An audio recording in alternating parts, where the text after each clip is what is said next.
Hey Amanda. Hi Heather. Thanks for coming to meet me at my apartment to talk about the book. Yeah, no problem. I'm really excited to talk about this book. It was a really good one. Yeah, I agree. Since we already talked about it, but... Yeah, this is the second round. Hopefully it works this time. Yeah. Fingers crossed. Right, so let's start by just talking about what we liked about the book, if we liked it. I really liked the book, and I think that one of the main reasons why I liked it was because it was so relatable.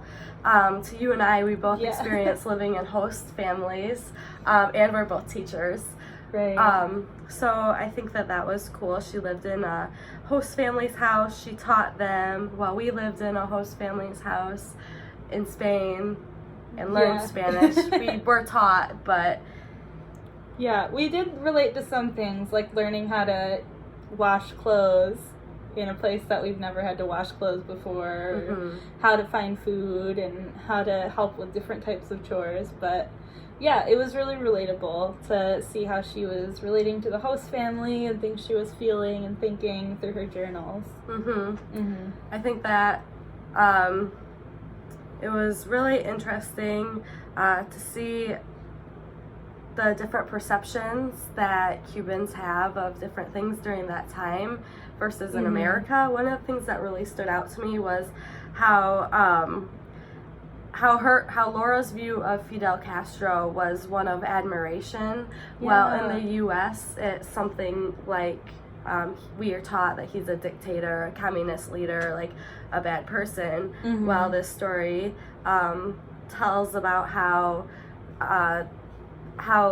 Laura, or how Fidel Castro brought literacy to Cuba and made it the first 100% literate country. Yeah, that was really cool.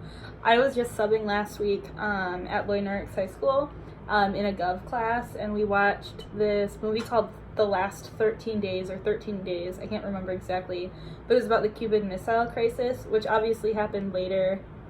Farther down the line, they talked about the Bay of Pigs invasion happening in this book, but a lot of the questions that were on like the follow along like sheet for the film were about Castro and like the U.S. perception of him and if he was a good guy or not. But I feel like in this book, most of the people in Laura's family and most of the people in the Brigadistas felt like he was just this really great guy. But here in the United States, we're taught so different about him, that he was like a dictator and evil, and that all the Cubans were like in poverty and didn't like him. But really, they really had a lot of admiration for him when he first came into the office. He kind of brought Cuba together, making them stronger, literate. It's a big thing. Right. I think that they had a lot of patriotism in Cuba and towards Fidel. Because why else, or how else would they recruit like young kids, like 13 and young, like more or less younger and older, to move out to the jungle away from their families and everything they knew in order to teach rural Cuba? Yeah. I think that it was shocking for Laura how different their lives were from living in Havana to moving to the mountains for that year, because when she was in Havana, the capital, when she went to that private school, she thought she was so poor because she had a thin sandwich compared to everyone else's stuffed empanadas. Or that she was coming into the new school like later on, like at a middle school level, and then most of the people that were at the school had been there since like kindergarten and had all this prior knowledge that she didn't have. So she felt like not only was there like an economic like difference in like the food that she brought and the clothes that she had to wear and the house that she lived in, but also there was like an economic difference in the education she had.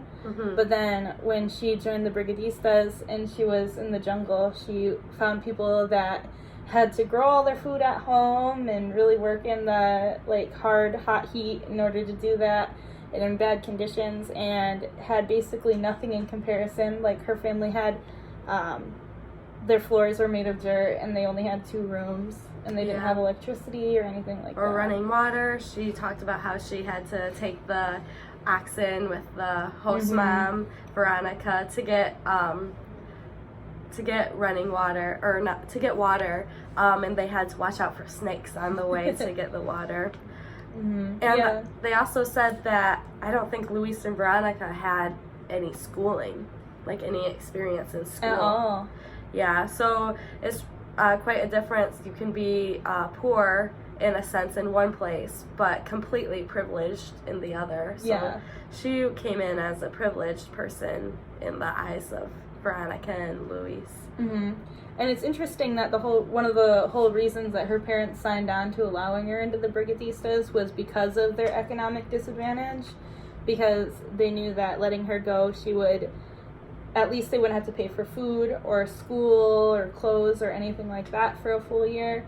And when she came back, she would get free schooling. So that was a huge reason that they sent her and that they okayed it in the first place, because even though it was treacherous and they didn't think that like a young girl should be living in like rough conditions like that, they knew that economically they really couldn't afford to say no. Mm-hmm. And one of her dreams was getting to university, and the fact that this would get her free university and schooling really motivated her and her family. Yeah. Right. And I feel like just like how we joined teaching not for the money, she like joined it for like a sense of accomplishment too, and for Mm-hmm. other reasons. One being, of course, like her patriotism towards Cuba. Like she really wanted to succeed and wanted to help Cuba become a better, stronger nation. But also, I think that she just had a really big heart for teaching, and she had some really great strategies Mm-hmm. she used to teach the Santanas. What do you think were some of her strategies? Like, what was her biggest one in your mind? I think one of her biggest one was placing herself in the shoes of the Santanas, like using empathy to gain the cultural like understanding of and awareness of the Santanas. Like she was working in the fields with them, and she was helping them with chores and helping them cook and do their laundry and all this other stuff, because she knew that in their culture as rural Cubans, all of that stuff had to come first before education in order for them to just live their lives every day. They had to do all that to survive. I think that because she was able to really get into the people she's like into their lives and to connect to them personally, that she was really able to form relationships with them based off of that. Yeah, absolutely. And as we both know, like building relationships key to teaching, because obviously she wasn't going to be able to teach if like she didn't establish trust and respect between her and the Santanas and their neighbors as well. Yep, I think that if she didn't have that respect from them, it wouldn't have been possible to teach them, especially because the men were very reluctant. More so the Castanas, is that their name? Acostas. Yeah. Much more the Acostas and the men, because they were very put off about being taught by a little girl. Right. That was a huge struggle there, cultural struggle especially, because as men in Cuban culture and just Hispanic culture in general, men are viewed as like the strong patriarchs, and they're the ones that get to call the shots. So they didn't want to follow the advice and the teaching of a young girl. It would have even been different if it was just a young boy. I think that they would have more easily accepted her. But she really had to work hard to gain their trust, mostly through building really good relationships with the women in that family, in order to get the men on board to learn too. Because the women were able to crack the whip and get the men what they wanted to do. I thought it was really funny that in order to get the newlywed, Joaquin, Joaquin's wife, in order to get him willing to let her go to lessons, even she had to go to her mother-in-law's house, or her mother's house, and threaten to have the baby there. But it worked, so she was smart. She was really using like the best of her tools in her tool belt in order to get Joaquin on board to have the lessons. And she did that because she didn't want her child born into a family of people that didn't know how to read and write. Yeah, she wanted better for her children than she had for herself. Yeah, so her baby was her motivation to learn, and then their baby was also his motivation to learn because he didn't want it born elsewhere. Yeah. Yeah. Well, those are some really good points. I think that we can discuss more in my video in a minute, but thanks so much for talking with me about the book. Yeah, you All too. right. Thank you. Thanks.